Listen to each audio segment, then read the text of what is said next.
ओम नमो भगवते वासुदेवाय नमः।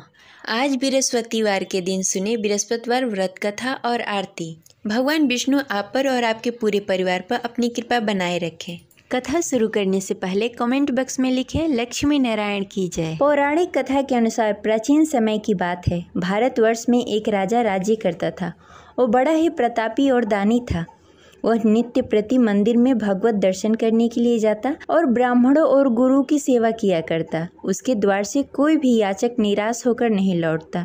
वह प्रत्येक गुरुवार को व्रत रखता एवं पूजन करता, गरीबों की सहायता करता। परंतु यह सब बातें उसकी रानी को बिल्कुल अच्छी नहीं लगती थी। वह न तो व्रत करती और न ही किसी को एक भी पैसा दान में देती थी।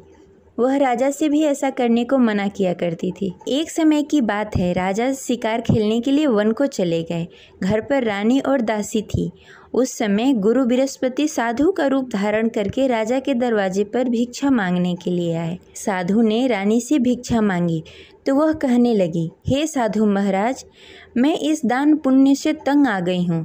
इस कार्य के लिए तो मेरे पति ही बहुत हैं। अब आप ऐसी कृपा करें कि सारा धन नष्ट हो जाए तथा मैं आराम से रह सकूं। साधु रूपी बृहस्पति देव ने कहा, हे देवी, तुम तो बड़ी ही विचित्र हो। संतान और धन से कोई दुखी नहीं होता, इसको सभी चाहते हैं। पापी भी धन और पुत्र की इच्छा करता है। अगर तुम्हारे पास धन अधिक है तो भूखे मनुष्यों को भोजन करवाओ, प्याव लगवाओ, ब्राह्मणों को दान दो, धर्मशाला बनवाओ, कुआं, तालाब, बावड़ी, बाग, बगीचे आदि का निर्माण कराओ तथा निर्धन कुंवारी कन्याओं का विवाह करवाओ। साथ ही यज्ञ करो। इस प्रकार के कर्मों से आपके कुल का और आपका नाम परलोक में भी सार्थक होगा एवं तुम्हें स्वर्ग की प्राप्ति होगी। परंतु रानी साधु की इन बातों से खुश नहीं हुई। उसने कहा, हे साधु महाराज, मुझे ऐसी धन की आवश्यकता नहीं है जिसे मैं अन्य लोगों को दान में देती फिरूं, जिसको रखने और संभालने में भी मेरा सारा वक्त निकल जाए। साधु ने कहा, हे देवी, यदि तुम्हारी ऐसी ही इच्छा है तो जैसा मैं तुम्हें बताता हूँ वैसा करना। बृहस्पतिवार के दिन आंगन को गोबर से लीपना और अपने केशों को पीली मिट्टी से धोना। केशों को धोते समय स्नान करना। राजा से कहना कि वो हजामत कराए। भोजन में मांस मदिरा खाना। कपड़े धोबी को धोने के लिए देना।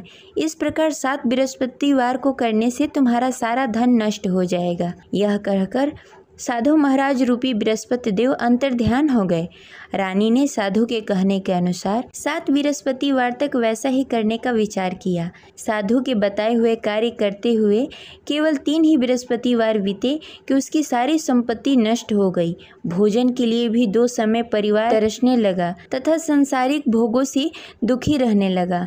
तब राजा रानी से कहने लगा कि हे रानी, तुम यहाँ पर रहो, मैं दूसरे देश जा रहा हूँ। क्योंकि यहाँ पर मुझे सभी मनुष्य जानते हैं, इसलिए मैं यहाँ कोई कार्य नहीं कर सकता।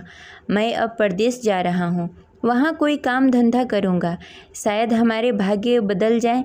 ऐसा कहकर राजा परदेश को चला गया। वो वहाँ जंगल से लकड़ियाँ काट कर लाता और शहर में बेचता। इस तरह जीवन व्यतीत करने लगा। इधर राजा के बिना रानी और दासी दुखी रहने लगी। किसी दिन भोजन मिलता और किसी दिन जल पीकर ही रहना पड़ता। एक दिन रानी और दासी को भोजन किए बिना 7 दिन व्यतीत हो गए। तो रानी ने अपनी दासी से कहा, हे दासी, यहाँ पास के नगर में मेरी बहन रहती है। वह बड़ी ही धनवान है। तुम उसके पास जाओ और वहाँ से 5 सेर बेजल मांग के लाओ, जिससे कुछ समय के लिए गुजारा हो जाएगा। दासी रानी की बहन के पास गई। रानी की बहन उस समय पूजा कर रही थी। बृहस्पतिवार का दिन था। दासी ने रानी की बहन से कहा, हे रानी, मुझे आपकी बहन ने भेजा है, मुझे 5 सेर बेजल दे दो। दासी ने यह बात अनेक बार कही, परंतु रानी की बहन ने कोई उत्तर नहीं दिया, क्योंकि वह उस समय बृहस्पतिवार का कथा सुन रही थी। जब दासी को रानी की बहन की कोई उत्तर नहीं मिला तो वह बहुत ही दुखी हुई। उसे क्रोध भी आया। वह लौटकर रानी से बोली, हे रानी, आपकी बहन बहुत ही घमंडी है। वह छोटे लोगों से बात नहीं करती। मैंने उससे कहा, उसने कोई उत्तर नहीं दिया। मैं वापस चली आई।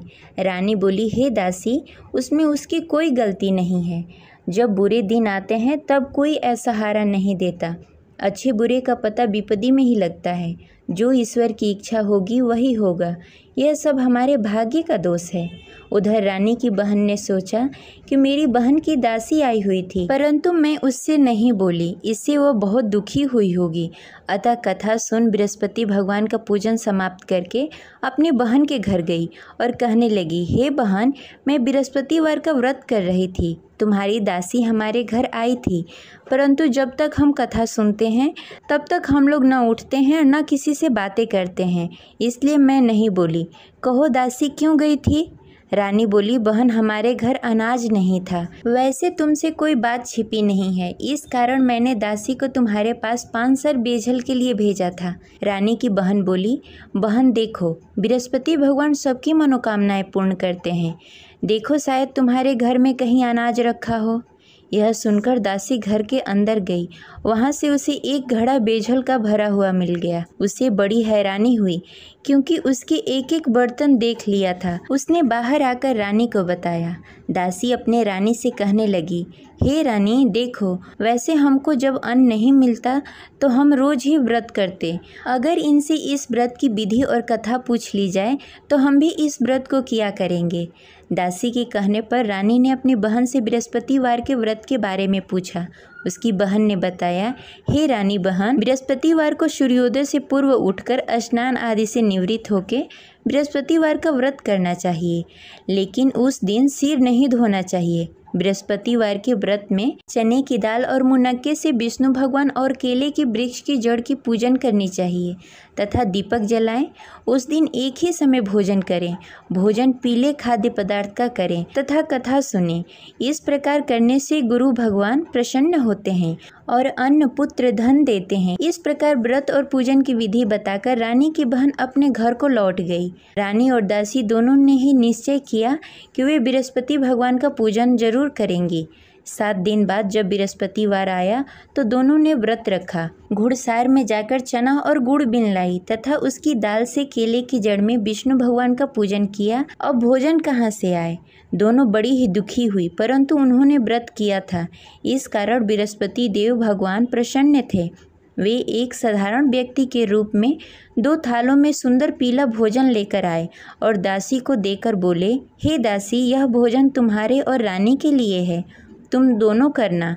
दासी भोजन पाकर बड़ी ही प्रसन्न हुई और रानी से बोली, रानी जी, भोजन कर लो। रानी को भोजन आने के बारे में कुछ पता नहीं था, इसलिए वह दासी से बोली, जा तू ही भोजन कर ले, क्योंकि तू हमारी व्यर्थ में हंसी उड़ाती है। दासी बोली, एक व्यक्ति अभी भोजन देकर गए हैं। रानी कहने लगी, वह भोजन तेरे लिए दे गए होंगे, तू ही भोजन कर ले। दासी ने कहा, वह व्यक्ति हम दोनों के लिए भोजन की थाली लेकर आए हैं, इसलिए मैं और आप दोनों ही साथ भोजन करेंगी। फिर दोनों ने गुरु भगवान का नमस्कार किया और भोजन प्रारंभ किया। उसके बाद से वे प्रत्येक बृहस्पतिवार को गुरु भगवान का व्रत और पूजन करने लगी। बृहस्पति भगवान की कृपा से उसके पास धन हो गया, परंतु रानी फिर पहले की तरह आलस्य करने लगी। तब दासी बोली, देखो रानी, तुम पहले भी इस प्रकार का आलस करती थी। तुम्हें धन को रखने में कष्ट होता था, इस कारण सभी धन नष्ट हो गए। अब गुरु भगवान की कृपा से धन मिला है तो फिर तुम्हें आलस्य होता है। बड़ी मुसीबतों के बाद हमने यह धन पाया है, इसलिए हमें दान पुण्य करना चाहिए। तुम भूखे मनुष्यों को भोजन कराओ, प्याव लगवाओ, ब्राह्मणों को दान दो, कुआं, तालाब, बावड़ी आदि का निर्माण कराओ, मंदिर पाठशाला बनवाओ, दान दो, कुंवारी कन्याओं का विवाह करवाओ। धन को शुभ कार्यों में खर्च करो, जिससे तुम्हारे कुल और यश बढ़े तथा स्वर्ग की प्राप्ति हो और पितृ प्रसन्न हो। दासी की इन बातों को मानकर रानी ने इसी प्रकार का कार्य करना प्रारंभ कर दिया, जिससे उसका काफ़ी यश फैलने लगा। एक दिन रानी और दासी आपस में विचार करने लगी, न जाने राजा किस दशा में होंगे, उनकी कोई खोज खबर नहीं है। गुरु भगवान से उन्होंने प्रार्थना की और भगवान ने रात्रि में राजा को स्वप्न में कहा, हे राजा, उठ, तेरी रानी तुझे याद करती है, अब अपने देश को लौट जा। राजा प्रातःकाल उठकर जंगल से लकड़ियाँ काटकर लाने के लिए जंगल की ओर चल पड़ा। जंगल में गुजरते हुए वह सोचने लगा, रानी की गलती से कितने दुख भोगने पड़े। राजपाट छोड़कर जंगल में आकर रहना पड़ा। जंगल में लकड़ियाँ काटकर उन्हें बेचकर गुजारा करना पड़ा। उसी समय उस जंगल में बृहस्पति देव साधु के रूप में प्रकट हुए और राजा से पूछने लगे, हे लकड़हारे, तू इस सुनसान जंगल में किस चिंता में बैठा है? मुझे बताओ। यह सुनकर राजा के नेत्रों में जल भर आया और साधु की वंदना कर बोला, हे प्रभु, आप सब कुछ जानते हैं। इतना कहकर राजा ने साधु को अपनी संपूर्ण कहानी सुनाई। महात्मा तो स्वभाव से ही दयालु होते हैं। वे राजा से बोले, हे राजा, तुम्हारी रानी ने बृहस्पति देव के प्रति अपराध किया था, जिसके कारण तुम्हारी यह दशा हुई। अब तुम किसी प्रकार की चिंता मत करो, भगवान तुम्हें पहले से भी अधिक धन देंगे। देखो, तुम्हारी पत्नी ने बृहस्पतिवार का व्रत करना प्रारंभ कर दिया है। अब तुम भी बृहस्पतिवार के दिन व्रत रखो। चने की दाल और गुड़ जल के लोटे में डालकर केले के पत्ते में विष्णु भगवान का पूजन करो। फिर कथा कहो या सुनो, भगवान तुम्हारी सब मनोकामनाएं पूर्ण करेंगे। साधु को प्रसन्न देखकर राजा बोला, हे प्रभु, मुझे लकड़ी बेचकर इतना पैसा भी नहीं बचता जिससे भोजन करने के उपरांत कुछ बचा सकूं। मैंने रात्रि में अपनी रानी को व्याकुल देखा। मेरे पास कोई साधन नहीं जिससे समाचार जान सकूं। फिर मैं बृहस्पतिवार की कौन सी कहानी कहूँ या सुनूं? मुझको तो कुछ भी मालूम नहीं है। साधु ने कहा, हे राजा, तुम किसी बात की चिंता मत करो। बृहस्पतिवार के दिन तुम रोजाना की तरह लकड़ियाँ लेकर शहर जाओ। तुम्हें रोज से दुगना धन प्राप्त होगा, जिससे तुम भली भांति भोजन कर लोगे तथा बृहस्पति देव की पूजा सामग्री भी लेकर आओगे। बृहस्पति देव की कथा इस प्रकार है। प्राचीन काल में एक बहुत ही निर्धन ब्राह्मण था। उसके घर में कोई संतान नहीं थी। वह नित्य प्रति पूजा पाठ करता, परंतु उसकी स्त्री बहुत ही मलिनता के साथ रहती। वह न स्नान करती, न ही किसी देवता का पूजन करती। प्रातःकाल उठते ही सर्वप्रथम भोजन करती, बाद में कोई अन्य कार्य करती। ब्राह्मण देवता बहुत ही दुखी रहते थे। पत्नी को बहुत समझाते, किंतु उसका कोई परिणाम नहीं निकलता। भगवान की अनुकंपा से एक समय ब्राह्मण की पत्नी गर्भवती हुई और 10वें महीने एक सुंदर कन्या को जन्म दिया। निर्धन ब्राह्मण कन्या के जन्म से बहुत दुखी हुआ। धीरे धीरे ब्राह्मण की कन्या बड़ी होने लगी। बचपन से ही उस कन्या की रुचि भगवान विष्णु की पूजा में थी। वह प्रातः उठती, स्नान ध्यान करती, उसके बाद भगवान विष्णु की पूजा करती और मंदिर में जाती। बृहस्पतिवार को व्रत करके विधि विधान पूर्वक पूजा पाठ करती। पूजा पाठ के बाद वह पढ़ने के लिए पाठशाला जाती। घर से चलते समय वह मुट्ठी भर जौ साथ में लेकर जाती और पाठशाला के रास्ते में थोड़ी थोड़ी जौ गिराते जाती। जब पाठशाला से लौटकर आती, जौ के दाने सोने में बदल जाते। लड़की सभी सोने के दाने बीन लाती। एक दिन जब वह सोने के दानों को साफ कर रही थी, तो उसकी माँ ने कहा, बेटी, सोने के दाने साफ करने के लिए सोने का सूप भी होना चाहिए। अगले दिन बृहस्पतिवार था। उसने भगवान बृहस्पति देव की पूजा करते हुए प्रार्थना की, हे भगवान, यदि मैंने आपका व्रत विधि विधान से किया हो तो मुझे सोने का सूप दे दो। भगवान बृहस्पति देव ने उसकी मनोकामना पूरी करने का वचन दिया। पाठशाला से लौटते समय उसने रास्ते में सोने का सूप पड़ा हुआ मिला। घर लौटकर सोने का सूप अपनी माँ को दिखाकर वह सोने के दाने साफ करने लगी। उसी समय नगर का राजकुमार उसके घर के पास से गुजर रहा था। उस सुंदर लड़की को सोने के सूप में जौ साफ करते देख राजकुमार उस पर मोहित हो गया। राजकुमार ने अपने पिता से उस लड़की से विवाह करने की इच्छा प्रकट की। तो राजा ने ब्राह्मण को महल में बुलाकर राजकुमार से उसकी लड़की के विवाह की बात कही। ब्राह्मण तैयार हो गया। धूमधाम से उस लड़की का विवाह राजकुमार से हो गया। दुल्हन बनकर ब्राह्मण की लड़की महल में चली गई। लड़की के चले जाने से ब्राह्मण फिर से निर्धन हो गया। उसे कई दिनों तक बिना भोजन के रहना पड़ा। बहुत दुखी होकर ब्राह्मण एक दिन अपनी लड़की के पास गया। अपने पिता से निर्धनता का समाचार सुनकर उसे बहुत सारा धन देकर पिता को विदा किया। उस धन से ब्राह्मण का कुछ दिनों तक आराम से गुजारा हुआ, लेकिन जल्द ही फिर भूखों मरने की हालत हो गई। ब्राह्मण अपनी लड़की से धन लेने के लिए फिर महल में पहुंचा। लड़की ने पिता की बुरी हालत देखकर कहा, पिताजी, आखिर आप कब तक मुझसे धन लेकर जीवन व्यतीत करेंगे? आप कोई ऐसा उपाय क्यों नहीं करते जिससे आपका घर धन धान से भर जाए? ब्राह्मण ने कहा, मैंने तेरी माँ को बहुत समझाने की कोशिश की, पर उसकी समझ में कुछ नहीं आता। उसकी फुहरता नष्ट हो तब तो घर की निर्धनता दूर हो। तब कुछ सोचकर लड़की ने पिता से कहा, पिताजी, आप कुछ दिनों के लिए माँ को मेरे पास छोड़ जाओ। तब कुछ सोचकर ब्राह्मण ने पत्नी को लड़की के पास महल में छोड़ दिया। लड़की ने अपनी माँ से कहा, माँ, तुम कल प्रातः उठकर स्नान आदि करके भगवान विष्णु की पूजा करना। पूजा करने से तुम्हारी निर्धनता अवश्य दूर हो जाएगी। लेकिन उसकी माँ ने उसकी कोई बात नहीं मानी। तब क्रोधित होकर लड़की ने अपनी माँ को एक कक्ष में बंद कर दिया। सूर्योदय के समय माँ को उठाकर जबरदस्ती उसे स्नान आदि करवाया, फिर मंदिर में ले जाकर भगवान बृहस्पति देव की पूजा करवाई। कुछ दिनों तक ऐसा करने से माँ की बुद्धि में कुछ परिवर्तन हुआ और वह स्वयं बृहस्पतिवार का व्रत रखने लगी।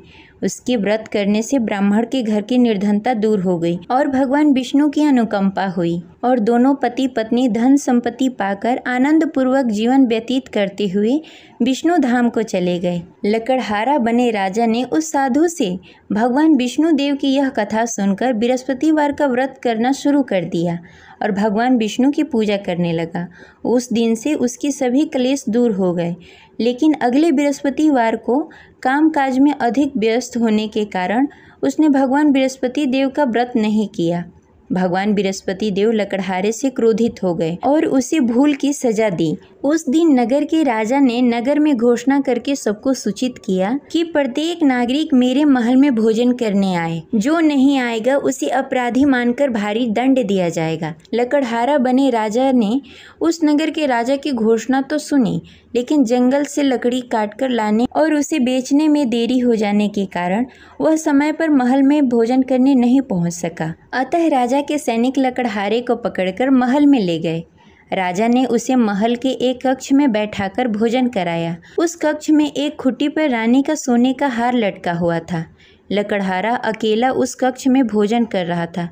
तभी उसने एक आश्चर्यजनक घटना देखी। देखते ही देखते वह खूंटी हार को निगल गई। थोड़ी देर बाद जब राजा ने हार को गायब देखा तो लकड़हारे को कारावास में डाल दिया। लकड़हारा मन ही मन अपने भाग्य को कोसने लगा। तभी उसे जंगल में मिले साधु का स्मरण हुआ।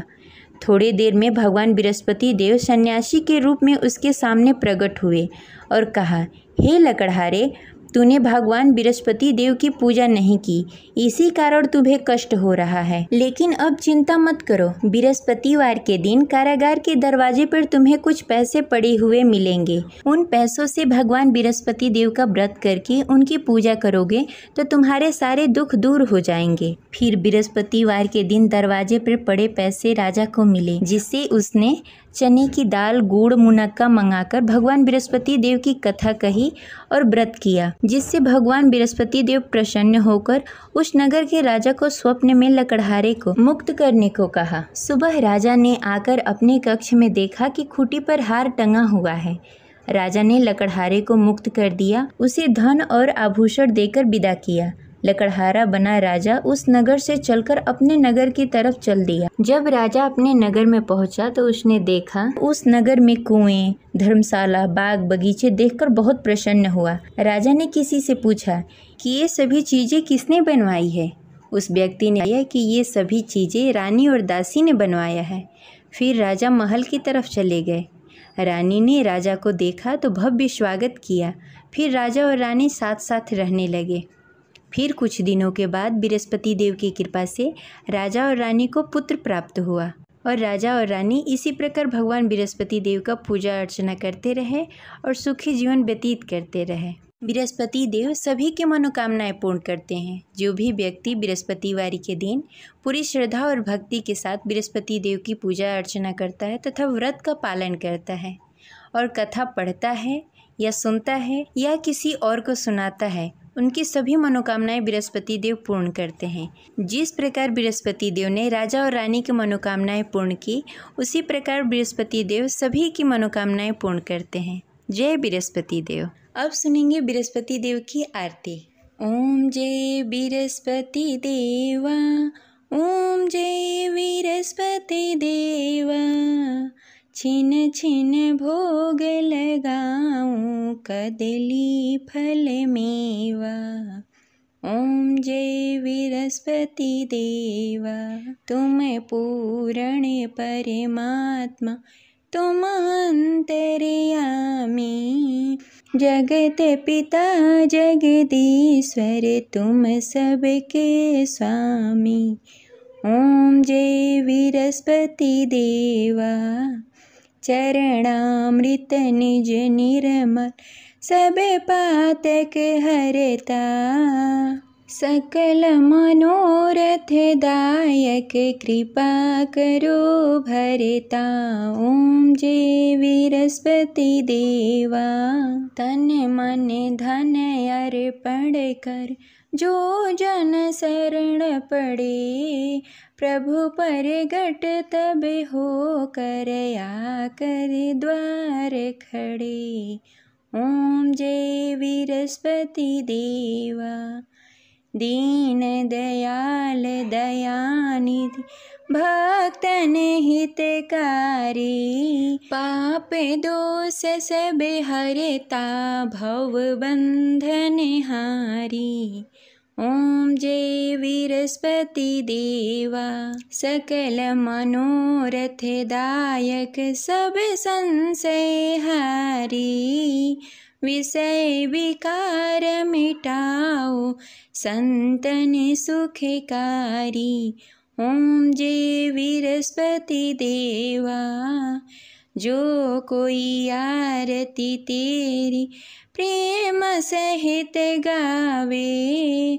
ज्येष्ठानंद आनंद कर सो निश्चय पावे। ओम जय बृहस्पति देवा। प्रभु जय बृहस्पति देवा। जय बृहस्पति देव।